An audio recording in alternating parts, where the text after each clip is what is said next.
ഭർത്താവ് മരിച്ച യുവതിയുടെ വീട് ജപ്തി ചെയ്ത നടപടി അംഗീകരിക്കാൻ കഴിയില്ലെന്ന് കർഷക കോൺഗ്രസ്. സംഭവം വയനാട് ജില്ലയിലെ പനമരത്ത് ലോൺ തിരിച്ചടവിന് സാവകാശം നൽകിയില്ലെന്നും പരാതി. വസ്തു പണയം വെച്ചാണ് പനമരം കായക്കുന്ന് സ്വദേശി കമലാദേവി 23 ലക്ഷം രൂപ വായ്പയെടുത്തത്. പല തവണകളിലായി 15 ലക്ഷം രൂപയിൽ കൂടുതൽ തിരിച്ചടയ്ക്കുകയും ചെയ്തു. ഇതിനിടയിലാണ് രമാദേവിയുടെ ഭർത്താവ് മരിക്കുന്നത്. തുടർന്ന് വായ്പാ തിരിച്ചടവ് മുടങ്ങി. ഈ സാഹചര്യത്തിലാണ് പനമരം ഗ്രാമീണ ബാങ്ക് വീടും സ്ഥലവും ജപ്തി ചെയ്തത്.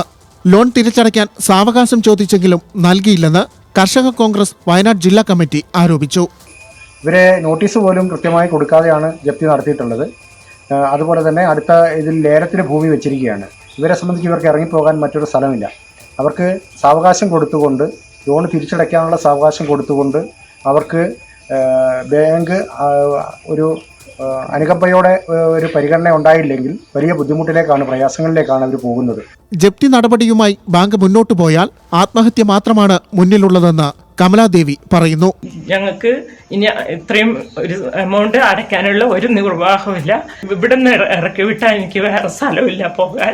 കുറേ എമൗണ്ട് അടച്ചിട്ടും പിന്നെയും നോട്ടീസ് വരിക, ജപ്തി നടപടിയിലേക്ക് നീങ്ങിയിട്ടുണ്ട്. ഇത് എനിക്ക് ഒരിക്കലും താങ്ങാൻ പറ്റില്ല.